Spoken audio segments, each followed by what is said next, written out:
सभी को राधे राधे।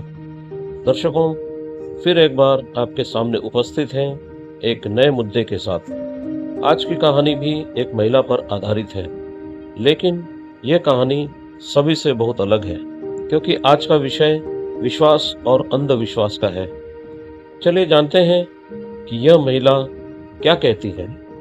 वह कहती है कि 13 साल पहले मेरी शादी हुई थी। शादी के बाद जब मैं प्रेग्नेंट थी, तब कोई बाबा आया आटा मांगने। उसने हाथ देखकर बोला कि तुम्हारी पहली संतान बेटा ही होगी और उसकी उम्र 4 साल की ही होगी। तो यह बात मेरे दिमाग में बैठ गई। मेरी पहली संतान बेटा ही हुआ और जब तक बेटा 4 साल का नहीं हुआ, तब तक मेरी जान मुट्ठी में ही रही। सोच सोच कर घबराती रही कि कहीं बाबा की बात सच न हो जाए, लेकिन ऐसा कुछ नहीं हुआ। मेरा बेटा अभी 12 साल का हो चुका है। फिर थोड़े ही समय बाद मुझे एक बाबा और मिल गए। उन्होंने मेरा माथा देखा और पहले इधर उधर की बातें की। फिर बोले, बेटी उम्र बहुत कम लिखवा के लाई हो। मैंने पूछा, कितनी कम? तो पहले तो नहीं बताया। फिर मैंने जिद की तो बोला, जब 40 साल की हो जाओगी तब कोई बड़ी बीमारी आएगी तुम्हें और तुम्हारी डेथ हो जाएगी। मैं अभी 36 साल की हूँ। पिछले साल मम्मी को कैंसर हुआ तो डॉक्टर ने ऑपरेशन का बोला। फैमिली में सबने मना किया कि इस बीमारी को छेड़ना नहीं चाहिए, ये बढ़ जाती है। पर डॉक्टर ने बोला फर्स्ट स्टेज है, कोई दिक्कत नहीं होगी। तो मैंने सबके खिलाफ होकर मम्मी का ऑपरेशन करवा दिया। अब मम्मी बिल्कुल ठीक है। हर 2 महीने से चेकअप के लिए हॉस्पिटल ले जाती हूँ। वहाँ कैंसर के मरीजों को देखकर ऐसा लगता है कि जैसे मुझे भी कैंसर है। कभी कभी जबड़े में दर्द होता है, गले में खराश रहती है, जोर से बोलते ही खांसी शुरू हो जाती है। तो लगता है कि मुझे कैंसर है और उस बाबा की बात सच होगी। बस ये बाबा और कैंसर ये दिमाग से नहीं निकल रहे। कैंसर को थोड़ा भूलने की कोशिश करती हूँ।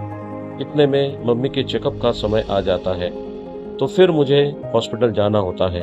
फिर वहीं सब कुछ देखती हूँ तो दिमाग खराब हो जाता है। अब मैं मम्मी को मना भी नहीं कर सकती कि मैं नहीं जाऊंगी।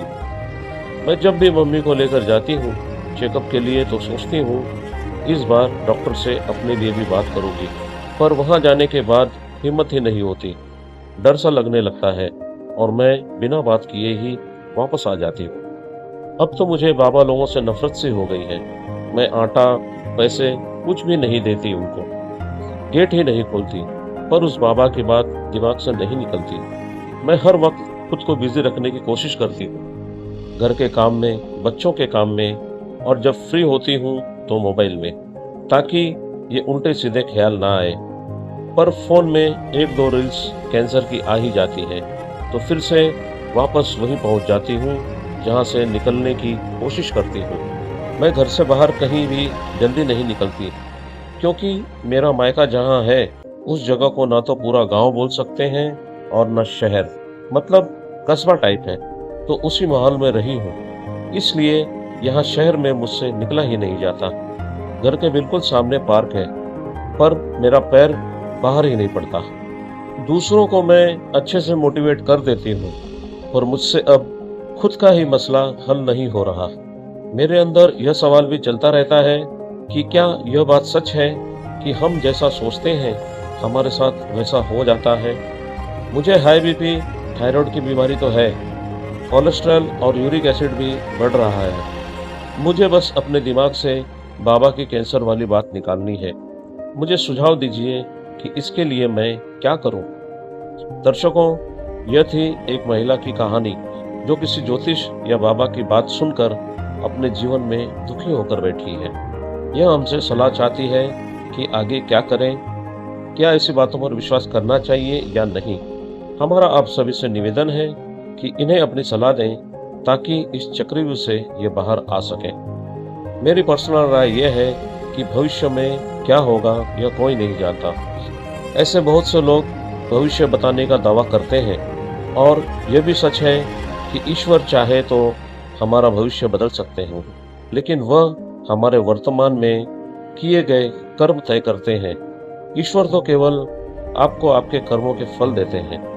फल चाहे मीठा हो या कड़वा, उस फल के पौधे को आपने ही कभी लगाया था और उसे खाद पानी दिया था, इसलिए उस फल को तो भोगना ही पड़ेगा। पूर्व में किए गए कर्म कोई भी फेस रीडिंग करके बता सकता है और पूर्व के किए गए कर्म आपको भी पता ही होते हैं। इसलिए भविष्यवाणियों पर या ज्योतिष्य पर विश्वास करें या न करें, लेकिन आप अपने कर्म बदलकर आप भविष्य जरूर बदल पाएंगे।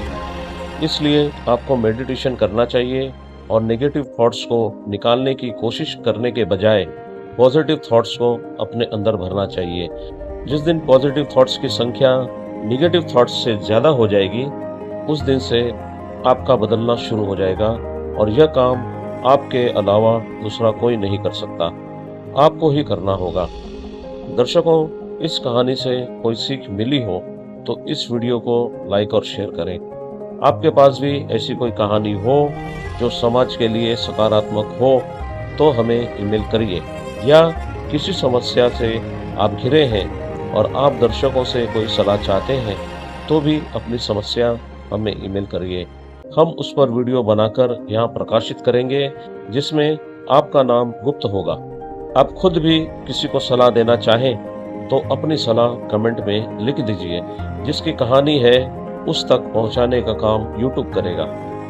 यदि आप इस चैनल से जुड़े रहना चाहते हैं और इस अभियान का हिस्सा बनकर किसी को सहायता देना या सहायता लेना चाहते हैं, फिर भी चैनल को अभी तक सब्सक्राइब नहीं किया है तो अभी सब्सक्राइब करें। बेल आइकन भी प्रेस करें ताकि आने वाली वीडियो की नोटिफिकेशन सही समय पर मिले। दर्शकों, अब आपसे विदा लेने का समय हो गया है। आज के लिए बस इतना ही। मिलते हैं फिर एक नई वीडियो में। तब तक आप खुश रहें, स्वस्थ रहें और सुरक्षित रहें। अभी तक हमसे जुड़े रहने के लिए आपका बहुत बहुत धन्यवाद। आपका दिन शुभ रहे। सभी को हमारी ओर से राधे राधे।